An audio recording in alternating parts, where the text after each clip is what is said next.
everybody. This is Constance from Mysterious Galaxy, and I am super duper excited because, as you all know, I love YA, I love fantasy, and tonight we have a YA fantasy panel.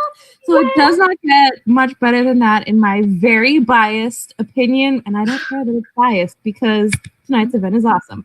So I'm just going to quickly intro all of our authors, and then I'm going to pass it off to Shannon so you can actually hear them talk about all the amazing author and bookish things they will be discussing with you tonight. But if you guys could raise your hand when I say your name, just so that I will try and point, but raising hands also helps. With the Brady Bunch. Dittemore for Winter, White, and Wicked, and it is a pleasure to have you back. We got to have her for launch week with Stephanie, and we get to have her back again. So I'm super excited. And then we have CJ Redwine, and The Blood Spell is her most recent one that we've got. And then Nadine Brandes and Romanov, which is just, I love saying the title. It's just so fun to say. And then Sara Ella. And Coral is her book and all of these are beautiful books, beautiful covers, beautiful authors joining us tonight. I'm going to stop rambling because you're not here to see me. And I'm going to pass it off to Shannon. But before I disappear, sorry, one more thing. As you may have all noticed, if you have a question for our authors, which I see we already have 8 questions, so yay! But if you have a question, make sure that you ask a question right where it says ask a question, as it would imply. If you put ask a question in the general comment section, it will probably get missed, so help us stay organized. And also, depending on how many questions we get, we may not be able to go through all of them. So if you see a question and you're like, it's amazing, then vote on it and it'll move it up. Also, the best way to support books is to purchase books. Is a bookseller telling you to go buy books? Yes. Once again, I'm biased and I do not care. The best way to support these amazing authors is to go and purchase their books. And that's how you're going to get more amazingly awesome books from them. And you can even get a personalized book plate. On that note now, Shannon, I will truly pass it off to you and I will see you guys at the end of the event. Have a great event, guys. Bye, Constance. Bye. We're all here. Yay. Woo, yay. So if you were here for my launch event, most of you know who I am. If you were here for my launch event, the thing I learned, I mean, a million times over, is that I apparently talk with my face more than my voice even. And I don't know if you guys have this problem as well. So I thought maybe we should do a contest. If you can screenshot us with the most ridiculous face, I will come up with some sort of random prize for you. So tag us on Instagram. Yes, because I feel like they're going to do this anyway. So we better just make the best of it. So we need ridiculous face moments. Don't make us look pretty or sexy, nothing. We need ridiculous face moments. So I'm looking forward to these. Also, before I get started into our agenda, and y'all, I have notes. I wanted to say this. I probably should have got a moderator. Like that was like recommended even to me, like somebody to ask the question. But I thought this is my party and I am going to be a good host. And so that's what I'm going to do here. I'm just going to throw the party myself. Oh, this is my book right here. Right here. Right. She's so much cooler than I am. Her name is Sylvie. Right. Winter, White, and Wicked. And she does cool things like, to all the bookstagrammers who've tried to take a picture of her, I apologize profusely because, like, she literally changes the color of my office. I am not going to read the synopsis because Constance is literally going to pop back in here in 1 hour, and we have to be done by then. But you've probably seen it online. It is pitched as Mad Max Fury Road meets Frozen, and it was a ton of fun to write. So we're going to talk about it. But I want to introduce, I know Constance did it sort of, but I want to introduce my friends because they have taken time out of their day on a Thursday night, and they all have families and kids and dinners and bedtimes because I know it's late for some of them. And they took time out of their day to come hang out with me and celebrate Winter, White, and Wicked. And I am so grateful. So I thought I would tell you guys how I know them all. And I'm going to start with CJ. I think she's next to me on my camera. I don't know where she is on your guys's. No? Yeah. I'm going to start with CJ because I've known her the longest. But what's funny is she's the only one I have never met in person. Is that real? True? Really? Yeah. Yes, because you live so far away. I know, but I thought we've just been like passing ships in the night then or something. We have, and I really should have gone to Realm Makers when you were there. I think that was when I really missed my chance. So it's really your fault. is what you're saying. It was like 100% my fault. Okay. But in 2012, CJ and I think both debuted. Is that right, CJ? That's right. Right. And so we were both Apocalypses, which apparently was the name of our debut group. And I didn't know what to do with a debut group. People were talking and like, I think it was like Yahoo groups back then. It wasn't even like Facebook groups. Right. We're ancient, CJ, like we're ancient. So I didn't know what to do. I was very lost. And sometimes people would shove me and tell me to do things. And that's about how my book hit the shelf. So if anyone's wondering about the beginning of my publishing journey, that's just about what it looked like. But I remember reading CJ's first book, Defiance, and loving how she wove truth into her fantasies. I don't know if anyone else has read her stuff, but especially in that book too, she's got this monster in it. And it's like, it's just perfect. Like, I'm not going to mess it up, get the book, but like, it's just the way she personifies this battle, like was just completely real to me. And I loved it so much.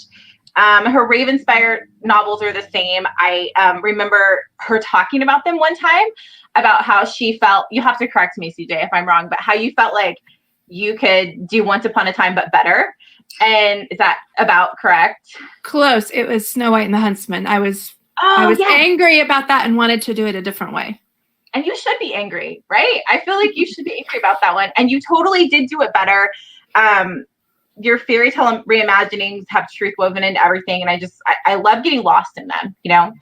And also just like your presence online is really authentic. And I don't know if you guys follow CJ everywhere, but you should. She also runs YA Book Central and has been hugely crucial in the promotion of my stuff. So thank you, CJ. I love you. Thank you for coming to join us tonight. Oh, you're welcome. And I love you too. Yay. And I get to introduce Sara Ella next because I think I met her before I met Nadine. And I have met Sara Ella in person. I met Sara Ella right before her debut came out with Thomas Nelson, and we met at Disneyland, if anyone can believe that. And I feel like you should believe that because Sara is all Disney all the time. Mm-hmm. I remember we just happened to be there at the same time, I think. And I think you messaged me, right? Something. Well, like I had posted like a picture of like my nails, and you were like, "Are you going to Disneyland for the 65th anniversary or whatever it was?" Because I had connected with you because I was a fangirl and you endorsed Unblemished. Yes. And then I posted that and you were like, "No way, are you going to Disneyland next week? We're going too." And I was like, are you kidding me? One of my all-time favorite authors is going to Disneyland and she wants to hang out with me. And that is still hands down one of my favorite memories of Disneyland. I agree. It was super fun. I think if you haven't had a chance to go to Disneyland with friends, you're missing out because that's so much. It's just really fun to experience together. And our daughters are the same age, so they become like pen pals after that event. And I think the thing that you really can't get around the fact that with Sara, everything is heart all the time. It's in her books. It's when you talk to her. And I thoroughly appreciate that. And I know that I bet that probably makes you vulnerable, like when I genuinely think about that, but I love that is who you are. And I love that it shows up in your book, especially in Coral. And if you have not read Coral, you should, because she is a brave author and tackles subjects most of us just would do our best to avoid if we possibly could. So I'm just, the way you handle them is just really admirable and lovely. And there's mermaids. I mean, you should read Coral. So anyways, I love Sara. Love CJ. And now I get to tell you about Nadine. Hello, Nadine. Hi. I think like most of you, I probably found out about who Nadine was because of her Instagram page initially. And she does a fantastic job with her Instagram page. But I think that's where I first found out about her books. And I remember at some point I was like, okay, this girl is being published by Enclave. And I've always this is a long story, but had a kind of a crush on Enclave because they do fantasy and sci-fi. For the Christian audience, which is kind of rare. And so I absolutely love that. And I thought me and Nadine should swap books. So we did. I told her we should swap books. And she agreed. Best decision of my life. Right. It was the best decision. So we swapped and I got to read A Time to Die and Nadine got to read Angel Eyes. Because it was a million in 24 hours. Did you? Yes. Oh my gosh. It's Jake. I blame Jake. It really is. Oh, Jake. Right. Well, my daughter's reading them now, so it's a really fun experience. But so Nadine, I read A Time to Die, and this is what I want to tell you about her books. If So I don't know if you've ever picked up a book before and opened it and felt like, oh my gosh, I like see the world the same as this other human. And that is such a surreal moment, I think. And I've had it with other books, but I felt like at that point in my life, I needed that desperately.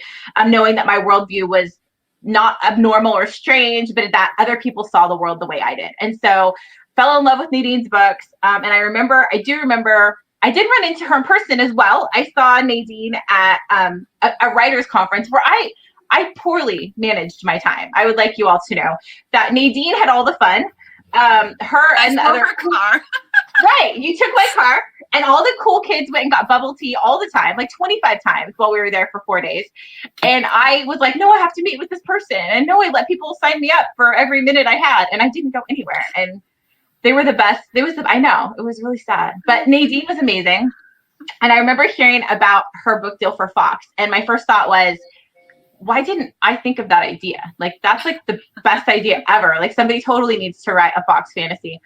And the same with Romanoff. Her writing's just brilliant. And she takes these characters that are historical and transforms them. And I mean, I have been inspired, utterly inspired by all of you. So thank you all for coming and joining me today. Thanks, Shannon.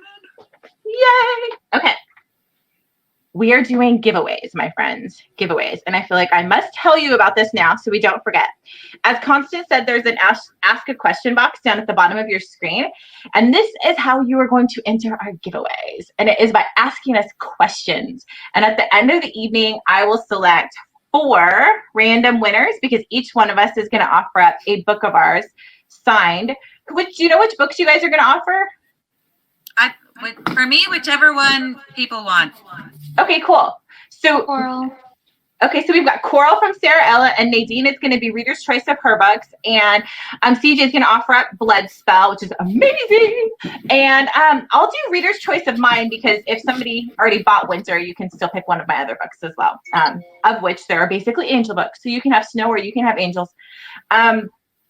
So the way you're going to enter, again, is just by asking us a question. Even if we don't get to your question tonight, you will still be entered to win the giveaway. Okay, please ask in the not over here. No, not in haiku form, Katie. You're off the hook. That was just for the launch. I'm done.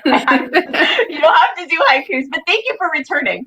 Do it in the question box over here, just not in the comments because it gets very confusing.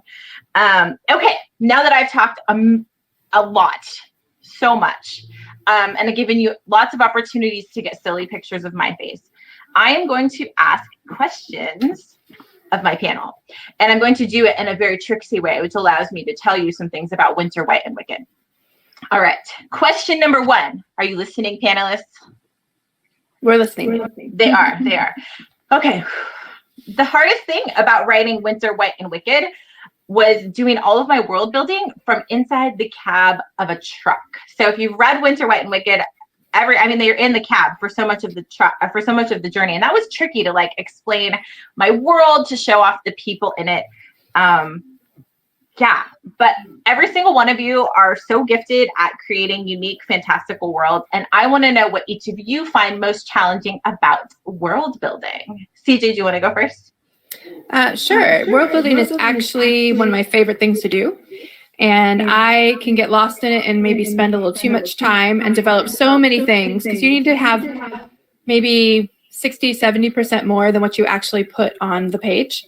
Right. And so I think for me, the challenge for me is knowing how much extra stuff to pull from that 60, 70% to put in there. Of course, you have to have enough in your world building for the story to make sense and the world to make sense. But my last pass through before I send it off to copy edits, I kind of call it texturing. I like to go through and make sure that things feel like you could walk off the page of the story and there would be something around the corner that you could explore, and it feels real and it feels relatable, but also fresh, so that you feel comfortable there. Like you can say, okay, I can see this. I know what I'm looking at, but oh, that was an unusual way to use wind chimes. We don't do that, in our world, things like that. I love that. How about you, Nadine? I would say I have the hardest time with magic systems, which is ironic because I feel like the question I get the most often is like, how did you do your magic systems? Right. And I'm like, by pulling out all of my hair. And I have a tough time with them because I feel like in my historicals, I'm trying to replace a piece of history with the magic system, which means then I really have to know my history. And I was not an A student. So doing all of that research and history digging, while it's fun, I always feel like I'm missing pieces and then plugging things in wrong. But eventually it comes together in the end, thank goodness. And I'm pretty proud that I made magic systems that hold up a story, but don't dig too deep in some of them. I feel like you'll start finding holes. It's like, don't pull at the threads on a sweater, right? You don't want. Yes. That's awesome. What about you, Sarah? What do you think? Magic systems are definitely difficult for me because I don't know how to follow my own rules and then feel the need to explain how this thing works. And my editor is always like, that is a really complicated explanation. But I would also say that like playing the comparison game and not only comparing myself to other authors and their amazing worlds, because all of you have amazing worlds. And I just finished The Blood Spell and I was like, I'm never writing another fairy tale retelling again because that was awesome. Right. But you know, like comparing myself, like, oh wow, that's so unique how she came up with that. But also comparing myself to my own past books and not feeling like I'm just writing the same book over and over again and trying to feel like my descriptions are new and unique to the character and to the world and not just something that I'm recycling. And so I think all of those voices coming at me is really what I struggle with when it comes to world building. I have to ask, because you said something like, do you ever feel like, wait, I've written this line before. I'm sure. Yes. Yes. That I have written this line before, and I feel like I wish people would send me like the finalized versions of all my books in Word form, so I could just like search everything for. I'm always freaking out about that a little bit. Yes, absolutely. I agree about magic systems huge because I also think I remember at one point when I was working on the magic system it's actually for a book I have that I'm working on. There's nothing to announce about it or anything, but it's just a book I'm working on, and I remember feeling like, it's just a really good magic system, like Jesus. Like, cause blood, that's a really good system and that just works. And I thought like, can I do that? Can I just cheat and take that? I mean, it's just gonna borrow from the Lord. Right. Jesus is okay with it, I'm sure. But it's challenging because like magic systems, like they're the glue, right? That holds so much of our stories together. And like Nadine says, we would appreciate you not pulling at all of those threads at all times. Yep. For sure. Okay, so at the outset, I was thinking back to when I first started writing Winter, White, and Wicked, which, did I say this, Sarah, was on the way home from the very Disney trip where I met Sarah. I was on my way home from Disneyland. I read that you wrote that. I'm certain. But it was on the way home from that trip. And there's a long story about that, and you can find it elsewhere because it will take me forever. But I just felt like it would be fun. Like the idea fell into my head and I thought, this is going to be a very fun story to tell. And I think up until that point, I'd been writing, I wrote my angel books, which I love, but they're very laden with meaning. And, fear is this gooey black thing. And everything had to be like represent something else from the invisible world. Then I had to bring it into the, the terrestrial world. And everything was just so symbolic. And then I followed that up with a book that never got published. And that was all about fear. And so everything felt super like heavy laden with all this meaning. And I had to weave it all together. And the plot holes, Sarah, like, right? Like you're trying to like, it's hard.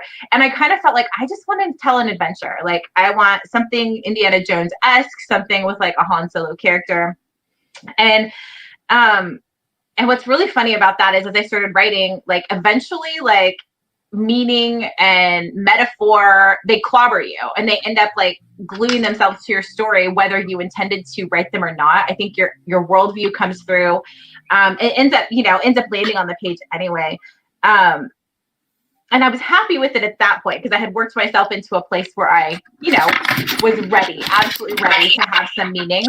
But I was wondering about you guys, because you guys all have fantastic metaphors and deep meaning and all this stuff in your books too. And I'm curious, like, do you begin with these like spiritual or emotional themes or truths in mind, or do they like materialize as you write your fantasies? Let's go it again. How about CJ? They just come to me once I know the characters, because it's really character driven. So I can't, if I were to sit down and say, I want to write about grief, or I want to write about, trauma or whatever, then I would just be like, oh, I got nothing. But if I say, what would happen if we lived in city-states again, and why would we do that? And what if there was this huge Leviathan-like creature that tunneled up from underground and tracked you by sound and couldn't be killed? And then that gives me ideas, and then I build the characters from that. And then once I know the characters and I know their deepest fear and their deepest wounds, then things just start to unfold, and you have a theme that runs consistently through the book. So yeah, nothing's planned. And now and then somebody walks up to me at a book event and they're like, oh my gosh, the way that you did such a thing, they just build like this massively smart metaphor in front of me and call it mine. And I'm like, thank you. Did that. God, you're like, no clue that was there, but you're okay. a genius. Yes. Okay. You are. And the monster, I will hold that up again because it's amazing. I love it. How about you, Nadine? I feel like I'm a little bit different, and I don't necessarily go into the story knowing the theme or like the message, but my stories usually arise from wanting to try and process some big question in my life. And that's especially how the Out of Time series started. Like, what if you knew the day that you were going to die? And I've always processed in words. I've always been a journaler. And that question was so big. I was like, my journal can't handle this. So out came a trilogy. And that's usually kind of the origin of most of my stories. But sometimes I don't see what the thread is until I've written the book. And then I look back and I'm like, oh, there it is. It's so obvious. And similar to CJ, I've had people say like, wow, I love this thread or this thread. And I'm like, I had no idea that thread was in there. I'm glad it connected with you, which is super cool because it just shows that, our stories can touch readers in so many different ways than we originally planned. And it makes it so personal to readers. But yeah, mine usually arise from a big question that I'm either wrestling with in life, and it just comes out in story form. I love that. I feel like too, like you could just tell when someone's authentic. They're just telling a story because like real life comes through those characters. The more real and authentic the character is, the metaphor is just much more clear. I love it. It's fantastic. What about you, Sarah? Well, I find that I go into it thinking I know what the theme is, and that is not what it is about at all. With Unblemished, I mean, it definitely kept that whole true beauty vibe, but that was just more like my surface theme that I was exploring, and it wasn't until I got really deep into the first and even the second book that I realized that it was more about like the choices we make and that nobody is all good or all evil, that we all have the potential for light and darkness. And that is kind of the deeper thing. And that always like, I'm like, why can't this come to me like when I'm writing it before I turn it into my editor?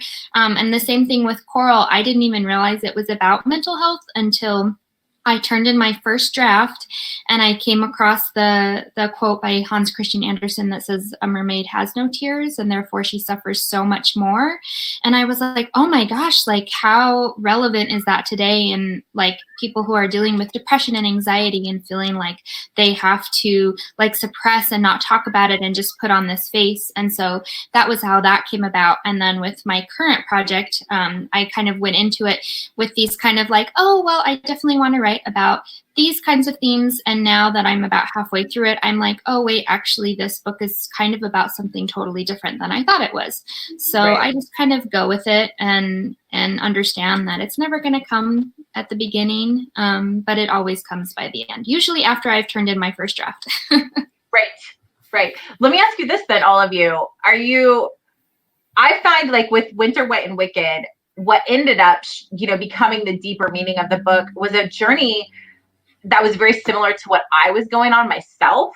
Do you find that your heroes and your stories, that their journey often mimic some sort of emotional or spiritual journey you are going on?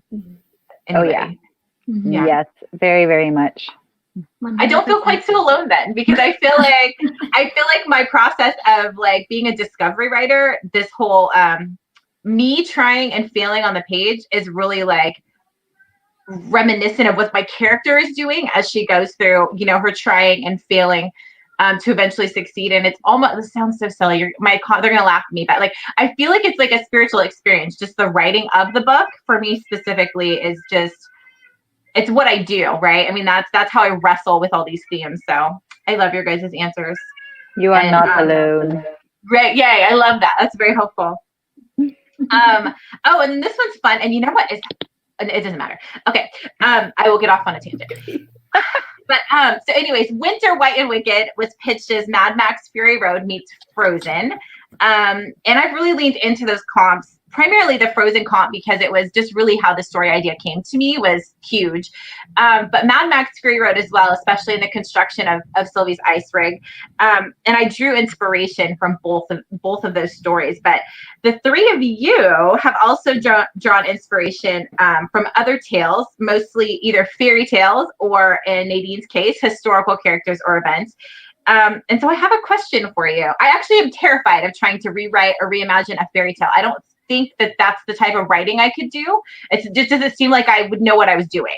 But do you guys find it difficult to put your own spin on these stories, or is that something that comes naturally to you? CJ. I did not find it difficult, but I grew up reading fairy tales, a volume of fairy tales every week. I didn't have money growing up. I didn't even know bookstores existed or were a thing. So we went to the library every week, and I would check out my 20 book limit. And one of the things I always brought home was a volume of fairy tales, and I would read it through and then return it and get a different one. I went through all the Andrew Langs, like different color volumes, all the Grimms, everything. So it really felt like it was part of my DNA already. And they had always felt like they were a shorter synopsis for a much larger story. And I had so many questions. Like, I wanted to know why people did things. And, right. and I wanted to understand, like, listen, when a prince is wandering the woods and he finds a dead body, I don't care if he thinks that girl is pretty. You don't miss the dead body in the woods. And that's not marriage material, ladies. Right. Okay.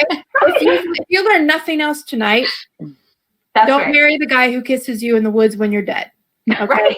Especially if he's never met you before, because that's really sketchy. So I had questions. And so, and I also had frustrations the older I got, because the more I read them as I was older, the more frustrated I became with the role of women in fairy tales, because your only commerce, your only value was if you were young and virginal and beautiful. Anything else, and you were evil or of no value. And so few fairy tales have a female character showing any kind of agency, making choices that impact the plot in any way. Usually she's running for her life, sobbing, and then getting helped out by a woodland creature or a friendly woodcutter or a prince, usually the third born prince. So I decided to take those elements that were recognizable to people when I did this. So like Snow White, for example, everybody wants, the apple, the evil queen, the huntsman, the kiss that saves her, all of that. And I just picked those elements up out of the story and then moved the whole story to the side. And then I built a new story, a new framework based on what I wanted to tell, which was a story of two female characters of equal magical power having a massive showdown, one of them wanting to save the kingdom, even if it meant sacrificing herself, and one wanting to sacrifice the kingdom to get what she wanted. And I just found ways to work those recognizable elements in. So you could almost be reading and forget that you were reading Snow White until all of a sudden you were like, oh, snap, apples. Right. Don't eat that. The dragons. So yeah. 7 dragons instead of 7 dwarves, because I love dragons. And I love that. It's so fun. But the number, right? Like it draws you back to the original story. I love that so much. What about you, Nadine? I don't even know how to follow that. I feel like inspired to go write every retelling ever now, but I can't. I'll leave that to CJ. I didn't have too hard of a time putting a spin on Fox or Romanov because I hadn't ever seen those stories retold. But I feel like if I were to try and do a retelling of a more common fairy tale or one that I have personally read a retelling of, I would have a pretty hard time. But I had the most hard time with Romanov because I actually could think of many different retellings that I wanted to do of Anastasia. But my brain just kept saying, this is your shot. You only get to do it once. It's not like I can be like, my next book is another Anastasia retelling. Right. I mean, I suppose I could do that, but I mean, we live to break the rules in writing. But I did feel like Becky's face when you pitch that, please. I know. Romanov, return. Romanov. Right. I love it. Yeah, so it wasn't too hard. It was harder narrowing it down and wanting to feel like I was picking the right retelling. Is this the way that I want to deliver my Anastasia retelling? Because that meant in my mind discarding the other options. So that was tough, but I was really excited with the one that I landed on. Yeah, you should be. Absolutely. For sure. And I can tell our comments, they all love Romanov too over here. Yeah. What about you, Sarah? I find it more difficult to not I feel the need to keep myself in like this box of what people expect from a fairy tale. And I think people's expectations are really different because I know the Disney versions really, really well. And so I've had to kind of research the originals, and I found that it really helps to compare and contrast. So I listen to the Disney Story Origins podcast, and I write down, like, I take a bunch of notes as to what's in the original, what's in the Disney version, and then I kind of use that as my checklist of what I want to keep and what is not really as important to have in the story and I just want to nod to. And usually all of those elements mostly come through in revisions. So I'll have like the basic things that I know, okay, well, I obviously know the story of the Little Mermaid, but it's not until revisions that I go back through and I'm like, oh, and pearls need to be in the story or whatever it is from the original. So I find it more difficult to like just write and not try to fit myself into like what readers expect the story to be. And I think that's the biggest challenge. I think that would be my problem. I think I would try to I feel like I would have this checklist, like you mentioned, of things that I've got to include, right? Like, did I get that? Did I do it right? Did I do it better than, any other retelling I've said? It would be a challenge for me. I can't. I'm just kind of grateful that I haven't had a good idea about a retelling because then I would feel compelled. And I just don't enjoy being compelled. Okay, we have a game. Are you ready for a game? I'm very excited. And you guys can all play in the comments over there too. We are going to play Kiss, Marry, Kill. I've always wanted to play this. I know. Your moment has come. You ever feel like you have to like explain to everyone, look, we're all happily married. There's nothing wrong with any of our relationships. We just really want to play this game. I don't offer any explanation. I just go for it. You just go. Okay, good. Yeah, whatever happens, happens. That's right. Okay, so my kids actually helped me put this together. And we had to, so we have several rounds. So I'll go or we'll run out of time. But okay, round one. Do you guys know how to play this? Did I explain? You four know.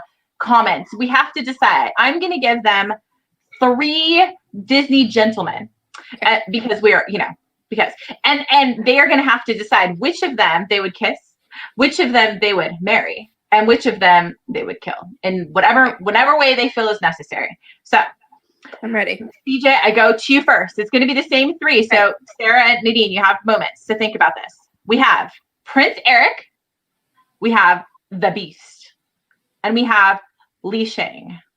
Give it to me, CJ. Okay, I'm kissing Li Shang. I'm marrying the Beast because library, and sorry, Eric, but...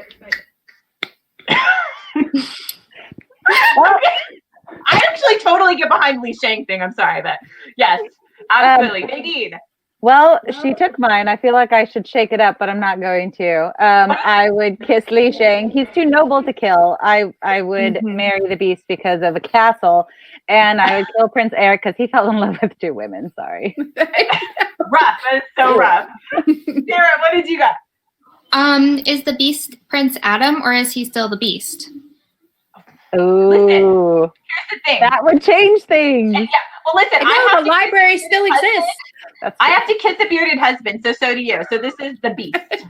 Okay, so even though Beauty and the Beast is like my favorite, I would have to say that I would kill the Beast. I know Nadine is shocked.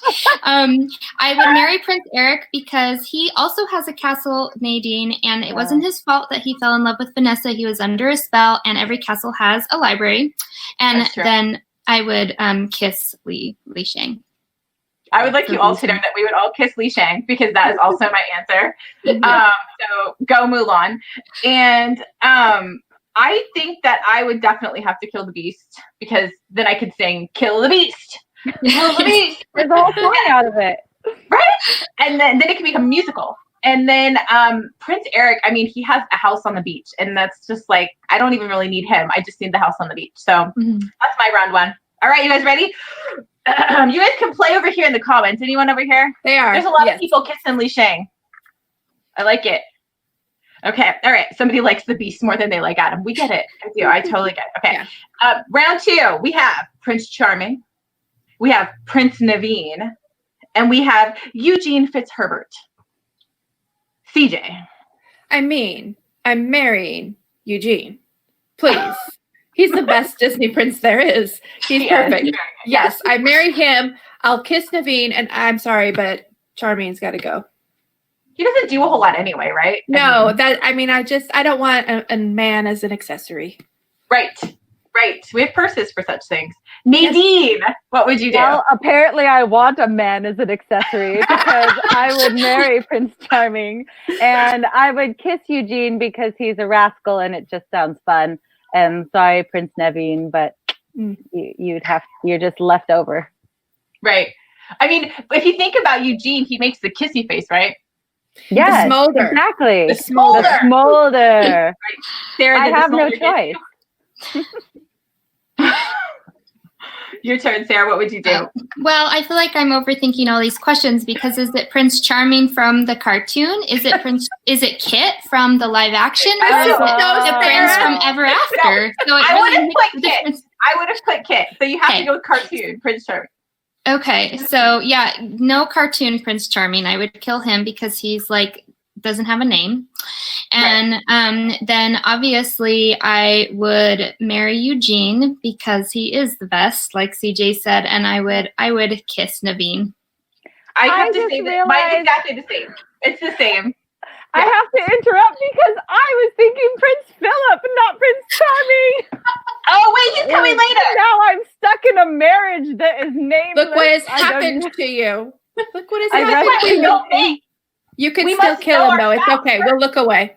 Right. It's all right. Just run through the woods really fast. A woodland creature will help you. Right, okay. Absolutely. Woodland creatures abound. Yes. Okay, round three. We have Aladdin. And now, Nadine, we have Prince Philip. Okay. And we have Kristoff. CJ. Okay. I'm marrying Aladdin. Okay, yes. And not for his money, though, right? I like Kristoff. No, not for his money. I like Kristoff, and I'll kiss him. But apparently, he smells, according to Sven. But that's fine. I can hold my breath. And Philip, you know how I feel about kissing women you've not had a conversation with. So Philip has to die. That's a good. I love the logic is hard to argue with. But Nadine, what do you have? Okay, now that my poor prince husband has died. Yes. I gotta read you. I would kiss Prince Philip. I would marry Kristoff because I'm a winter. I love winter and I want to live in the snow. And I guess that leaves Aladdin to die. Sorry, Aladdin. I mean, but somebody has to. It's true. It's true. Sarah, what do you got? Well, I would marry Kristoff because I totally ship him and Anna. They're like my favorite next to Eugene and Rapunzel. And then I would kiss Aladdin because of reasons. And I would kill Prince Philip because I agree with what CJ said. It is like, it is difficult. Aladdin, we get to see the abs. So, I mean, the kissing makes sense. And then we don't know what's under the cloak with Prince Philip. So... He plays a dragon. Taming the guys I like. Kristoff is smelly though, and I do have issues with the smell. So I might. It's a toss up. You could introduce soap into the marriage. Oh well, I mean, who would have thought I could introduce soap into the marriage? Yeah. My goodness. Okay, you guys ready for this one? I actually was thinking, CJ, we're getting to it. In the Marvel Hero round here, the Marvel Hero round, because Marvel they're Disney. I'm sorry, you can't argue with me. They're Disney. No, right? absolutely. So my first round here, we have Iron Man, and we have Thor, and we have Captain America. Who would you kiss, marry, or kill? First of all, how dare you? I know. That's my answer. How dare you? I know. But one of them has to die. No. What? Oh. Okay. It's important. Okay. This is terrible. I'm one going of them to has died nobly in the past, though. I'm going to kiss Captain America because he's just a cinnamon roll. And I'm going to marry Iron Man because I like a challenge. I like to be challenged. And I'm going to kill Thor because I'm fully confident I can't actually kill Thor and he'll come back and be fine. This is a loophole. So, we have found a loophole. I found a loophole, an Asgardian loophole. I love it. Okay, Nadine, do you have a loophole? What are you doing? I'm going to kiss Captain America, but I don't feel like he would kiss me if I was married to Iron Man, who I would marry. Because you have to kiss him before the marriage. There we go. I won't tell him, then he'll be angry, and then they'll have a battle, which is inevitable anyway. Right. And Thor is too broody. I mean, I like him, but he's got to go. Mm-hmm. Right. Sorry, Thor. He did get broody there at the end. I know. Too dramatic. Well, I would definitely marry Cap because he is my favorite and I love him and I think would be the most faithful husband. And unless Peggy was around. And then I would kiss Iron Man for obvious reasons. And yeah, Thor, I'm sorry, but he's got to go. He's good for a laugh, but not much else. I feel like mine's different. I think I'm totally going to kiss Thor and definitely doing it before I marry Cap because I feel like they would get in a fight. But I mean, I really like Iron Man, but listen, he might be shorter than me and I'm not that tall. And so he just might be easier to take on. Like if I can catch him out of the gear, he would be an easier battle for me. So I'm going to kill Iron Man. I don't know if we can still be friends. I know. I'm so sorry. This game has probably caused lots of problems in life. Okay, CJ, here we go. Ready? I'm ready. I'm ready. This is the Marvel villain round. And we have Loki. Oh. And we have Killmonger. And we have Mysterio. Okay. I'm killing Mysterio. Okay. Nasty. Just, no. Nothing redeemable. Okay. Don't like him. I'll kiss Killmonger. But, ladies, I'm already taken. Oh no, what's going on here? Can we do it? Can we? I'm trying to see if I can make him come. Do you have Loki in your office? Life size. Come to the camera. Hey, Loki! Hi, Loki. And he's signed by Tom Hiddleston. Wow. Oh my God. Were you there when Tom signed it? No, because it happened in a men's restroom. My husband, don't fall over. My husband bought this for me as a prize, as a gift for congratulations. Don't fall over. For finishing the Shadow Queen. One moment. Loki is tipsy. He's tipsy. Okay. He got a little excited. And so I was taking a nap because I'd pulled an all-nighter and I came out into the hall and there's this 6 foot tall man. And I was like, bam! Oh my God. And so he watches me when I write. He's in the corner of my office. And then my husband does movie critiques, and he was doing a red carpet event for one of Tom Hiddleston's movies, and he was going to get to interview him and talk to him.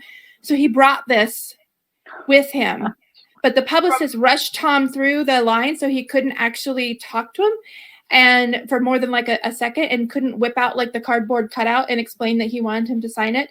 So then he went into the theater and he saw Tom Hiddleston leave his publicist's side and go to the bathroom, and he followed him in there with a pen, and it's now signed. That's the most awesome thing ever. I feel like it's not COVID appropriate, but this was before COVID. Before COVID. Yes, before COVID. So I'm already married to Loki. I don't know what the rest of y'all are going to do, but we are going to have problems. Nadine, what about you? I should be ashamed of this. I don't actually know who Killmonger or Mysterio are. I even tried Googling and then I didn't have the energy to read up on that. So one of them dies, I kiss one of them, and I'll marry Loki. Your logic is amazing. I love it. It's perfect. It's ideal. Sarah, what about you? I'm losing light because I usually sit in front of my window and it's it's like dark outside already. So I'm sorry. I'm using my phone to light my face. But I don't know who Killmonger is either. I thought I knew Marvel better. It's from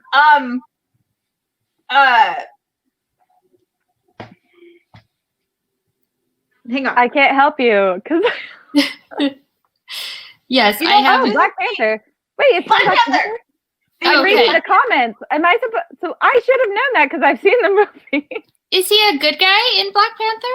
No, he's a villain. This is a Oh. villain round.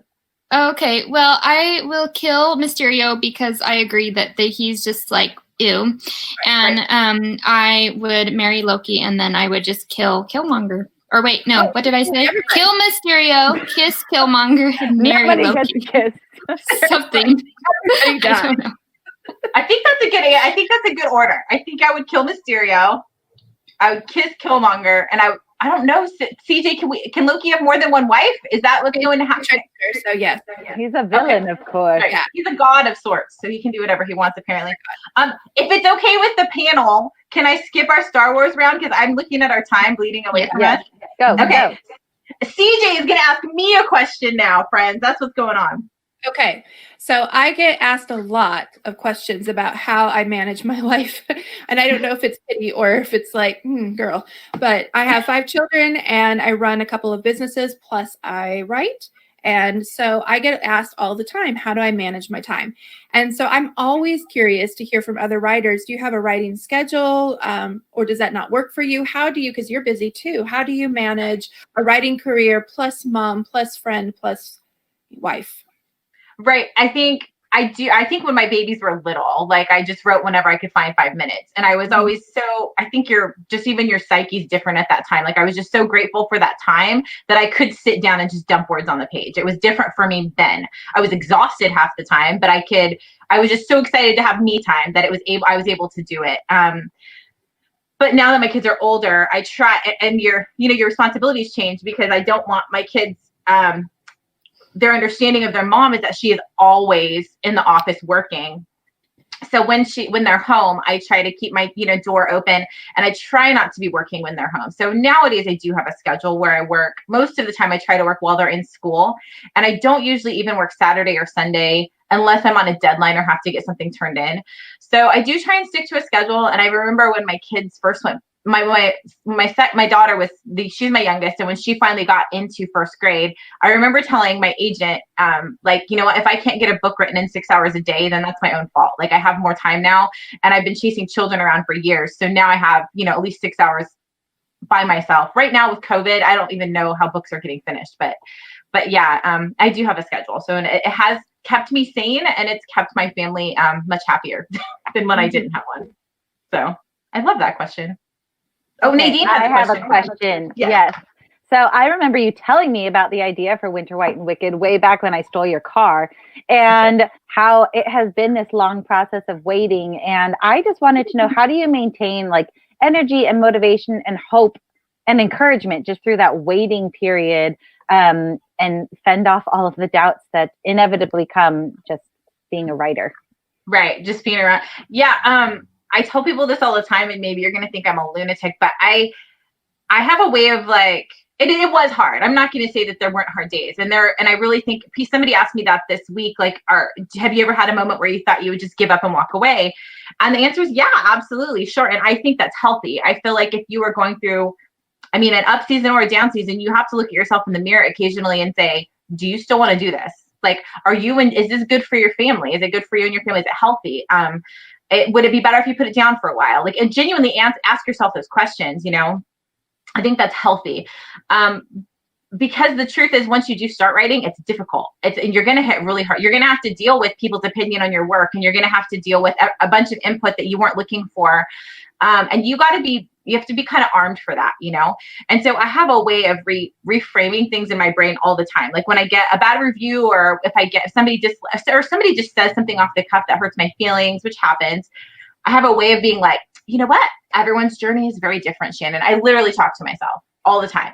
Everyone's journey is different. Everyone gets bad reviews. It's okay. You're going to be all right. And we are going to just do the next good thing. And I talk myself into doing work, and I move forward. There are times when I give myself time to wallow a bit, but it doesn't work very well for me. I have to get back in the saddle, and I've got to kind of frame the world in a way that makes sense to me. And if we think that everything is negative all the time, or that that's the only opinion of my work, or that this hard time will last forever, I mean, I don't know how you would ever move forward, So it's always constantly reminding myself of what is true and reframing things in light of that, and being a person of faith definitely helps. I wonder how, I can't imagine having to do this without being a person of faith. It's very challenging. But I'm constantly trying to remind myself of what is true and what really just is the extra minutia, Yeah. I don't know if that makes sense. Oh yeah. But resonating. Yes. Yay. I'm glad I don't talk to myself alone. So do I get to ask my question? Yes, I do. I get so many people who are newer to the author community asking me, how do you find community? I see all these authors who have all these really good author friends. And I think especially this year, we need community as authors now more than ever. So what are your tips to new writers about finding community and building lasting author friendships? And how have you stayed connected with your personal community during 2020? I will say that I do not have the greatest skill for this because I want to leave people alone. Like, I don't want to pester people. So it actually, and while I'm very outgoing and I don't have problems having conversations with people always say, take your shot, shoot your shot, just reach out and drop yourself into their DMs and see what you get. Sure, you could do that. You could reach out to other people and try to build a relationship that way.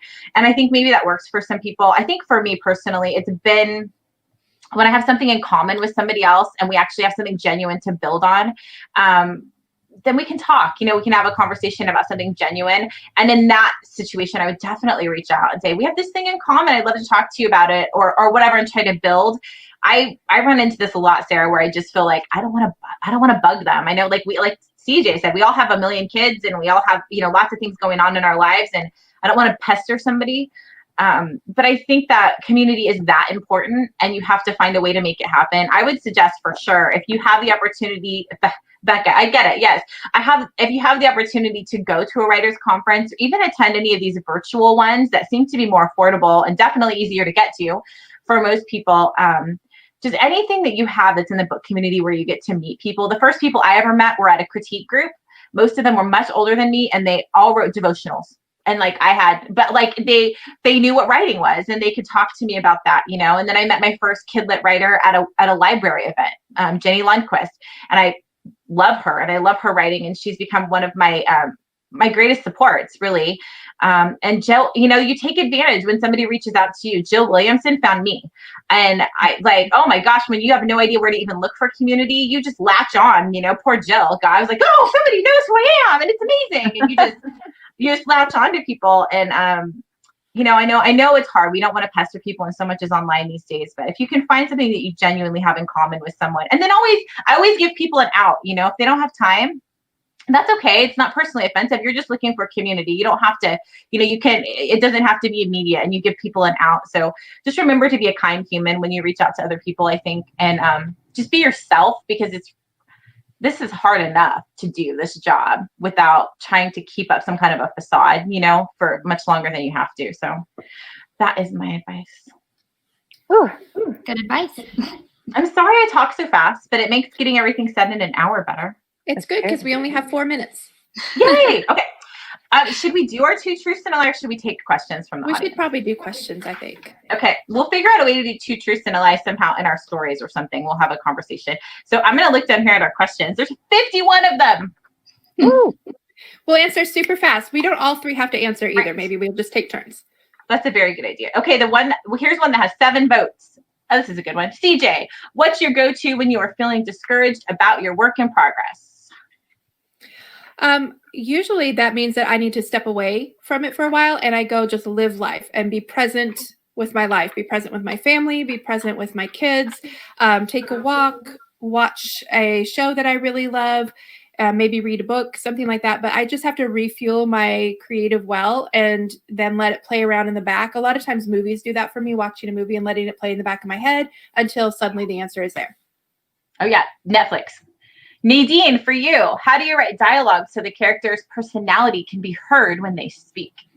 I just really try to put myself in the head of each character. I read back through my novel over and over again through each character's point of view. And I try to make sure that they are talking from the heart of all of everything that I've built into who they are as a character. And sometimes it comes out super awkward in the first draft or really flat dialogue that's just boring.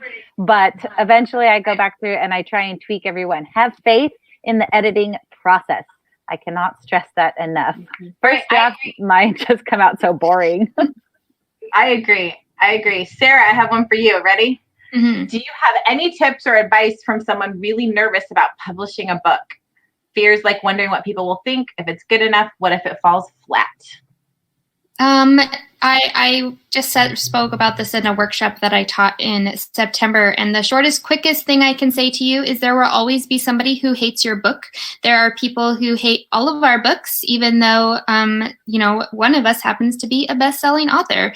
But all of that to say, there's also going to be somebody who tells you that your book is their favorite book. At least one person will tell you that your book is their absolute favorite book, and just hold on to that.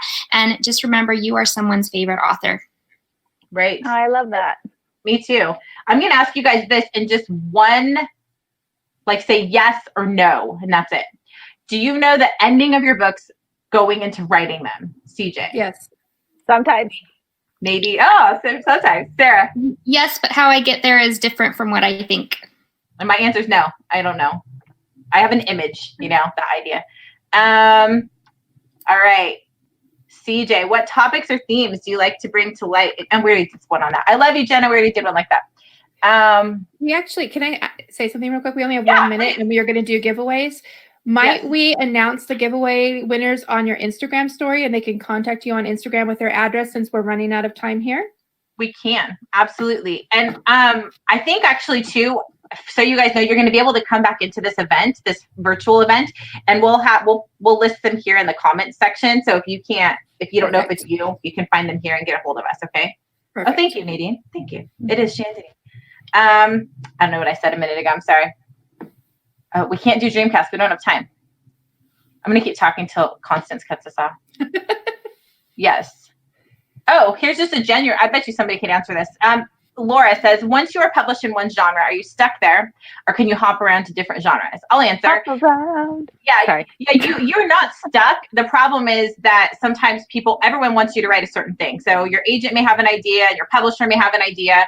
I feel like career goals is what Jennifer Donnelly has done, and you try and sell enough books in one genre that you kind of earn some capital, so you can kind of move around a bit. So for a bit, you might be stuck, and it's not that you can't. It's just that people aren't wanting to purchase that from you. So that's my answer. You can write whatever you want. Do what you want, It's my goal. Be a rebel. CJ, who were your favorite authors growing up? C.S. Lewis and Tolkien and L.M. Montgomery. Nadine, I think I know this one. Where were you when your agent offered you representation? Ooh, I was at a conference. I was at the ACSF. Yep. Oh, wait. Yep. Go ahead. Oh, no. No, I was there. I've had two agents. So both of them, I was at a conference. So you were there for one of them. I remember the conversation. Sarah, what do you do when you need to start writing a new idea, but you can't come up with new ideas? I write the first chapter, and it takes me about 20 tries, but I can't really fledge out an idea until I've written the first chapter. I don't know if that answers the question. Right. No, that does. Do you have one more question you would like to answer? That way you each get an even 2 in. Look at you counting. You're like math. What is that about?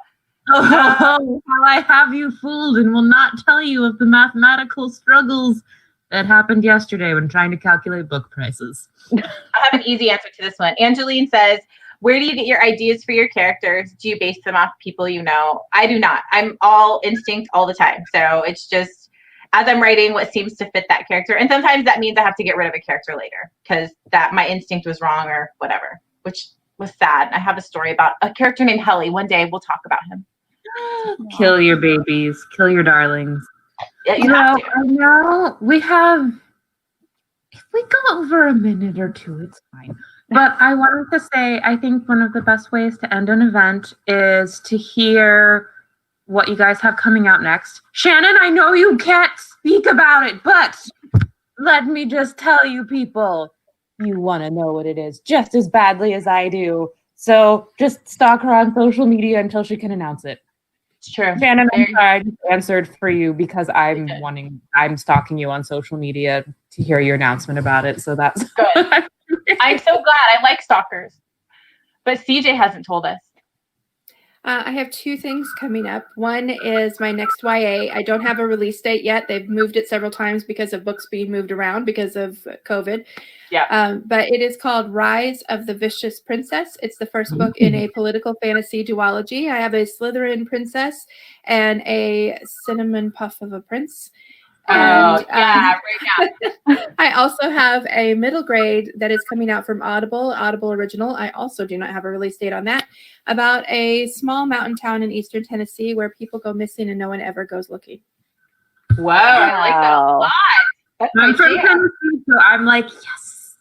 Right. Okay, Nadine, what do you have next? Okay, I don't have anything that I can share next, but I can say I'll have something to share within the next 2 months. So probably at the new year. So stay tuned. Right, I love it. Sarah? I have the first book in my Alice in Wonderland retelling duology, which is like part sci-fi, part dystopian, part fantasy, coming out from Enclave in July of 2022. I was going to say, that's like what Enclave specializes in, like the big smush. And I can't tell. Somebody else when I can tell. I don't know. Hopefully, maybe sometime around the time Nadine is able to chat. So the lesson we've learned is that you need to go stalk all of these authors on their social media platforms. Right. And also you guys are such a pleasure. Thank you so much for joining us this evening. This was like, I really didn't want to have to come in and be like, an hour's up. I was like, I have to do my job, but I don't want to because everyone's having so much fun and all the questions are so good. But thank you to everyone so much for attending to the authors. There's no pressure, but if you want to poke through the questions, you can answer any of them if you would like to via just like, there's an answer thingy button that was really eloquent, an answer thingy button that you can hit. It's the official term. Words. I'm gonna coin that. But yes, thank you so much to everyone for reaching out. Also, don't forget, in particular, to check out Shannon's stories. I'm guessing within the next week or so, because she is going to be doing that giveaway for everyone who asked a question. So go out, buy their books, support amazing authors so we get more books from them. And buy books from Mysterious Galaxy tonight because my book plate. And if you buy it from Mysterious Galaxy, we will sign book plates for you. You see the little button down there? You can just click and it'll take you right to the page and it's like magic. And then they get money for hosting this beautiful event. And we definitely want to get them money. So yes. And books make good Christmas presents and they are also really good to throw at your enemies. And they're easy to wrap. Yes. Right. That's true. And we do gift wrapping as well for free. Right. Even easier. Right. I love you. Right. And book plates. Yes, book plates are amazingly awesome, especially personalized ones. And once again, thank you so much, everyone. This event was such a pleasure. I hate to have to end it, but we are at that time. So with that, we shall say goodbye. I know. Goodbye to our amazing authors. Goodbye to all of the amazing readers that attended, and we will see you at the next one. Thank you so much, Shannon. Thanks, everybody. Bye. Congrats, Shannon. Woohoo. Thank you.